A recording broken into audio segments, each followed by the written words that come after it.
సికింద్రాబాద్లోని doctor Narayana college of hotel management లో 100% job guarantee 966365 రాజకీయాల గురించి అడగాలనుకుంటున్నాను. అడగచ్చా సార్? నేను యాక్టివ్గా లేను, మీకు తెలుసది. ప్లీజ్ యాక్టివ్గా లేకపోయినా కూడా అవసరం ఉంది సార్ నాకు ఇప్పుడు నాకు మాట్లాడాల్సిన అవసరం ఎందుకంటే ఉంది. నేను వాటెవర్ ఇట్ ఇస్ ఫ్రీలాన్సింగ్ గా మాట్లాడాలి, ఓపెన్ గా మాట్లాడాలి. Okay sir, thank you sir, అందుకే వచ్చాను సార్. ఓకే సార్, అంటే ఒక వ్యాపారవేత్తగా ఎంతో ఎత్తుకు ఎదిగిపోయారు. అదే ప్యారలల్గా సినీ రంగంలో కూడా ఒక సక్సెస్ ప్రొడ్యూసర్గా కూడా మీరు ఒక మంచి మంచి సినిమాలను అందించి ప్రేక్షకులకు సక్సెస్ ప్రొడ్యూసర్ కూడా ముందుకు వచ్చారు. కానీ రాజకీయాలు అంటే అంతగా రాజకీయాలు సినిమాలకు పరిమితమైన ఒక్కసారిగా వ్యాపారము సినిమాలకు పరిమితమైన పీపీ గారు ఒక్కసారిగా 2019లో రాజకీయ అరంగేట్రం చేశారు. చాలా వేగంగా వచ్చారు. రాజకీయాలు కూడా రాణించాలి, ఒక మీ ముద్ర కనిపించాలి అనే ఉద్దేశంతో వేగంగా వచ్చారు. అంత స్పీడ్గా వచ్చి ఒక అడుగు దూరంలో విజయం ఉంది అనగా ఆగిపోయింది మీ అడుగాటికి. అసలు ఏం జరిగింది? అదే మీరు ఓడిపోయింది స్వల్ప తేడాతో, పెద్ద తేడా కదా. 5,000 నాకు తెలిసి ఐ థింక్ 5,000 అనుకుంటున్నాను. ఒక ఎంపీకి 5,000 అనేది అసలు చాలా నథింగ్ కదా. అసలు ఏదో చిన్న మైనస్ వల్ల ఏదో ఓటమి జరిగింది. మరి ఆ ఓటమి మిమ్మల్ని కలచివేసి మీరు రాజకీయాలకు దూరం అయ్యారా? నిజంగా రాజకీయాలంటే విరక్తి చెంది దూరం అయ్యారు సార్ మీరు? Never judge a person by the successes is had. Success అని చెప్పి పర్సన్ జడ్జ్ చేయొద్దు. ఎన్నిసార్లు కింద పడి లెగిసాడో అది చూసి జడ్జ్ చేయండి. So failure will never డెటర్ me down. Election అనేది అది ఒక రోజు అయిపోయింది, నెక్స్ట్ డే మార్నింగ్ వర్క్ వచ్చేసాను. Okay, it wasn't easy. అంత మీరు చెప్పినట్టుగా స్టాప్ షాట్. ముందు నుంచి నాకు ఒక పబ్లిక్ ఆఫీస్లోకి వెళ్దామని ఎందుకు కాలింగ్ అనేది ఏంటంటే, మన చిన్న కుటుంబం నుంచి వచ్చాము, దేవుడి దయ వల్ల ప్రపంచం చూడగలిగాము. ప్రపంచంలో మంచి ఏమైతే చూసామో అది 10 మందికి పంచుదాం, 10 మంది చేద్దాము అని ఒక అర్జ్ ఉండేది. చిన్నప్పటి నుంచి కొంచెం మనకి దేవుడు ఏదో give me skills as an entrepreneur, but God he's given me heart as a socialist. So మనతో కూడా మన డ్రైవర్ పిల్లలు బాగుండాలి, ఇవన్నీ కబుర్లు చెప్పడం చాలా తేలిక, కాకపోతే మన చేతలో కూడా చూపించాలి. So last I'm very consistent on this. 2011 మా 25th ఇయర్ స్కూల్ యానివర్సరీ. మా నాన్నగారు మా స్కూల్లో బస్సులు నడిపేవారు. నేను 3 weeks బ్యాక్ రోమ్లో మా స్కూల్ హెడ్ క్వార్టర్స్కి వెళ్ళి కలిసి వచ్చాను. రోమ్లో 1903లో వాళ్ళు ఇండియా వచ్చి 127 స్కూల్స్ పెట్టారు, బ్రదర్స్ ఆఫ్ మాంట్ఫోర్డ్ సెయింట్ గేబ్రియల్ అని. అక్కడికి వెళ్ళి కనపడొచ్చాను, ఎందుకంటే మా నాన్నగారు ఆ స్కూల్లో బస్సులు పెడతాం వల్ల మా ఫ్యామిలీ ఎస్టాబ్లిష్ అయింది. 25th ఇయర్ యానివర్సరీ అప్పుడు మా స్కూల్లో 2011లో మా 24 మంది టీచర్లకి 3 ఆయాలకి వాళ్ళందరికీ తలా ₹1,00,000 బంగారం ఇచ్చాను. 27 lakhs of gold ఇచ్చాను 2011లో. That was the happiest day of my life, ఎందుకంటే that was the last debt I had to pay back in my personal life. పిల్లికి భిక్షం పెట్టని రాజకీయ నాయకులు ఉన్నారు, వ్యాపారవేత్తలు చాలా మంది ఉన్నారు సార్. అందరినీ అన్న చాలా మంది ఉన్నారు. ఆయాలు మా teachers very close to my heart అండి. ఆయాలకు టీచర్లకు కూడా మీరు అట్లాగా సార్. నాకు ఒకటి విన్నాను సార్, మీ దగ్గర పని చేసే వాళ్ళని ఎవరైతే లోయర్ క్యాడర్లో ఉంటారో వారనే బిగ్ బాస్గా చూస్తారంట కదా సార్ మీరు? వాళ్ళని చాలా గౌరవిస్తారని విన్నాను నేను. నాకన్నా మన బ్లూ కాలర్ వర్కర్స్ మన ఆఫీస్లో ఉంటారు, వాళ్ళకంత మెచ్యూరిటీ, వాళ్ళకంత ఇంటెలిజెంట్, వాళ్ళ పని ఎందుకు చేస్తారండి? So you have to be most respectful and affectionate to them. మన డ్రైవర్లు, మన స్టాఫ్, వాళ్ళని హ్యాండ్ హోల్డ్ చేసి వాళ్ళ పిల్లలు బాగుండేది చేయాలి. మనం మన ఇంట్లో పనిచేసే మన 20 మంది 25 మంది బాగుంటే ఇట్ ఈస్ యువర్ కాంట్రిబ్యూషన్. ఈ దేశంలో ఇవాళ 140 కోట్ల మంది 1.4 బిలియన్ పీపుల్ ఉన్నారు. వాళ్ళ లైఫ్లో మనం మార్చలేం. మన సీఎంలు కాదు, పిఎంలు కాదు, మన ఎకో సిస్టమ్ వరకు మనం మార్చగలిగితే that is good enough for our society. Sure sir. So నేను నా చేతుల్లో కంట్రోల్ నాటమైంది నేను చేయగలను, కంట్రోల్ లేనటువంటి మనం చేయలేం. ఇప్పుడు కంటెస్ట్ చేసాం ఎలక్షన్లో, సర్వ్ చేసే అవకాశం మన ప్రజలు ఇవ్వలేదు. At least I will serve the people around me. ఈ విధంగా వాళ్ళు సర్వ్ చేస్తున్నారు. సర్వీస్ అనేది ఏ రకంగానే చేస్తారు. రాజకీయ రంగాల్లో రాణించలేనప్పుడు ఇంకో రకం కూడా సర్వీస్ చేయొచ్చు, అది మీరు నిరూపిస్తున్నారు. ఓకే సార్, ఇప్పుడు రాజకీయాల్లో గెలుపోవటములు సహజంగా ఉంటాయి సార్, కానీ మీరు స్వల్ప తేడాతో ఓడిపోయిన తర్వాతనే వచ్చి మీ వర్క్లో మీరు పడిపోయారు. ఎందుకు రాజకీయాలకు దూరం అవుతారు?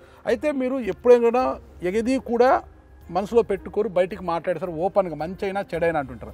అందులో భాగంగా ఐ థింక్ 2019 సెప్టెంబర్ అనుకుంటా వైఎస్ఆర్ కాంగ్రెస్ పార్టీ అధికారంలోకి వచ్చింటే మీరు అదే పార్టీలో ఉన్నారు, పోటీ చేసి ఓడిపోయిన పార్లమెంట్ అభ్యర్థి మీరు. 2010 సెప్టెంబర్లో ఒక ట్వీట్ చేశారు మీరు, ఈ గవర్నమెంట్ అదృష్టవశాత్తు ఒకసారి వచ్చింది, ఇదే లాస్ట్, ఈ గవర్నమెంట్కి ఇక లేదు, ఈసారి మళ్ళీ గవర్నమెంట్ వస్తే సింగిల్ డిజిట్తో పరిమితం అవుతుందని మీరు ఆ రోజే జడ్జ్ చేసి చెప్పారు. అసలు ఎందుకు ఆ రోజు ఏమైనా మీకు ఏమైనా నష్టం జరిగిందని ఒక కసితో చెప్పారా? అంటే ఎందుకు చెప్పారు అసలు అలాంటి మాటలు, అలాంటి ట్వీట్ ఎందుకు చేయాల్సి వచ్చింది? ఈ తెలుగు రాష్ట్రాల్లో ఉన్న వ్యాపారవేత్తల్లో ప్రభుత్వంతో ఏమాత్రం సంబంధం లేని కొద్దిమంది వ్యాపారస్తులు నేను ఒకటి. Correct sir. నాకు ఈ భారతదేశంలో ఏ ప్రభుత్వంతో వ్యాపార సంబంధాలు లేవు, ఏ రాజకీయ నాయకుడితో వ్యాపార సంబంధాలు లేవు. ఎస్, సాక్షి పేపర్లో 4% ఓనర్షిప్ నాకు ఉంది. ఇప్పటికీ ఉందా సార్? ఇప్పటికీ ఉంది. ఇవాళకి నాకు ఉంది 3.83% సాక్షి పేపర్లో ownership. I'm the only one who got a clean bill, only one. ఏ సిబిఐ కేసులోను, ఏ ఈడీ కేసులోను ఎక్కడ నేను లేను. మీరు అడిగారు నన్ను అప్పుడు సాక్షి, అవును సార్, అవును సార్, అవును సార్, ఎక్కడ లేవు మనం సార్. సో ఆ తర్వాత ఎలా తప్పించుకున్నారు సార్? తప్పించుకోవటం కాదు, నా గవర్నమెంట్ నుంచి అసలు నాకు అలొకేషన్స్ లేవు. Okay okay sir. తప్పించుకోవడానికి నాకు అంత తెలివితేటలు లేవు. అంటే సిబిఐని మరిపించే అంత మీ విషయంలో క్విట్ ప్రోకో లేదు, జరగలేదు సార్? క్విట్ ప్రోకో ఎక్కడ? మీరు ఒక చిన్న ఆర్టీ అప్లికేషన్ ఇస్తే వస్తుంది మీకు. గవర్నమెంట్ దగ్గర అంగుళం స్థలం తీసుకున్నా మీరు, it is in public domain. ఎందుకు ఎలాంటి లాభాపేక్ష లేకుండా సాక్షిలో మీరెందుకు వాటా పెట్టారు అసలు? Share more of a buyback arrangement. ఒక 3 years బ్యాక్, ఒక 3 years ఇన్వెస్ట్ చేయండి, బైబ్యాక్ అరేంజ్మెంట్ అన్నారు, ఇన్వెస్ట్ చేసాం. ఆవేళ మీడియాలో కూడా మనం ప్రాలిఫిక్గా ఉన్నాం. We were the biggest film financiers, film production house, బ్రాడ్కాస్టింగ్లోకి వెళ్దాం అనుకున్నాం.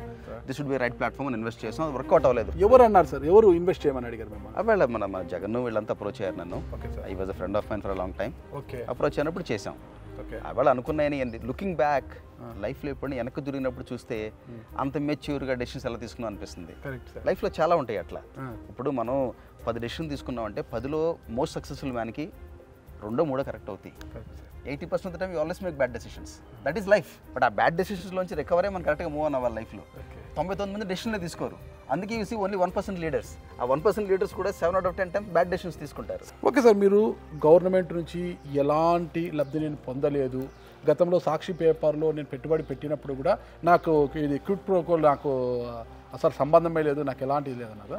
అలాంటిది మీరు దాదాపు 6 కంపెనీలను పెట్టి అమ్మేశారంటున్నారు. ఎలా సాధ్యం? అది ఒక తెలుగువాడిగా మీరు మన వాళ్ళంతా కూడా అంతంత ఉన్న పరిజ్ఞానాన్ని బయటికి తీసుకెళ్ళి దాకా అక్కడ కంపెనీలలో పనిచేస్తూ ఏడో విదేశాల్లో వెళ్ళి కంపెనీలు పెట్టుకొని ఆడ చేస్తున్నారు.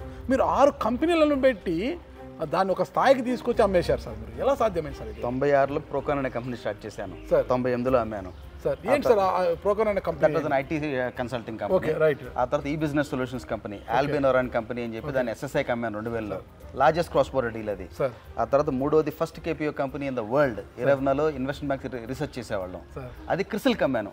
క్రిసిల్ అంటే ఇండియా భారత ప్రభుత్వాన్ని రేటింగ్ చేసే కంపెనీ నా కంపెనీకి ఉంది. 50% ప్రాఫిటబిలిటీ దాందే. ఆ తర్వాత కార్వీ అనే సంస్థ ఇన్వెస్టర్గా ఉన్నాను. అది జనరల్ అట్లాంటిక్ పార్ట్నర్స్ కమ్మాను. సచిన్ టెండూల్కర్తో కలిపి ఒక స్పోర్ట్స్ కంపెనీ బిల్డ్ చేసాం. అదే అమ్మాము. ఏది sir sports company? Blasters, Kerala blasters football team.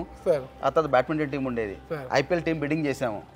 Every Penney of mine, నా జీవితంలో ప్రతి రూపాయి, నా 23 ఏళ్ల వయసు అప్పుడు ఇండియా వదిలినప్పటి నుంచి ఇవాళ నా 53 ఏళ్ల వయసు వరకు ప్రతి రూపాయికి బ్యాంక్ స్టేట్మెంట్ ఉంది, ప్రతి రూపాయికి కట్టిన ట్యాక్స్ ఉంది నా జీవితంలో. అంత తెల్ల కాగితం, it's an open book. Super sir. తెలుగువారి ఆత్మ గౌరవాన్ని ప్రపంచవ్యాప్తంగా మీరు నిలబెడుతున్నారు సార్. థాంక్యూ. ఫైనల్ ఒక్క ప్రశ్న సార్ నాకు. ఈ క్రికెట్ ఐపీఎల్ బిడ్డింగ్ ఉంది కదా సార్? అవునండి. సన్ రైజర్స్ హైదరాబాద్ ఉంది సార్. మనకు ఏపీకే టీం లేదు సార్. ఏమన్నా త్వరలో మీరు ఏమన్నా బిడ్డింగ్ అంటే ఏపీకి ఒక టీం ఏమైనా తయారు చేస్తారు? అప్పుడు ఐపీఎల్ టీం బిడ్డింగ్ వెళ్ళింది నేనే. డెక్కన్ చార్జర్స్ నేను బిడ్డింగ్ వెళ్ళాను. ఓకే. 29 బ్యాంకులు డీసీకి క్యాన్సిల్ చేశారు టీము. నెక్స్ట్ డే బిడ్డింగ్ పెట్టారు మళ్ళీ సన్ రైజర్స్ వచ్చినప్పుడు. అప్పుడు నేను సన్ నెట్వర్క్ ఇద్దరు బిడ్డింగ్ వెళ్ళాం.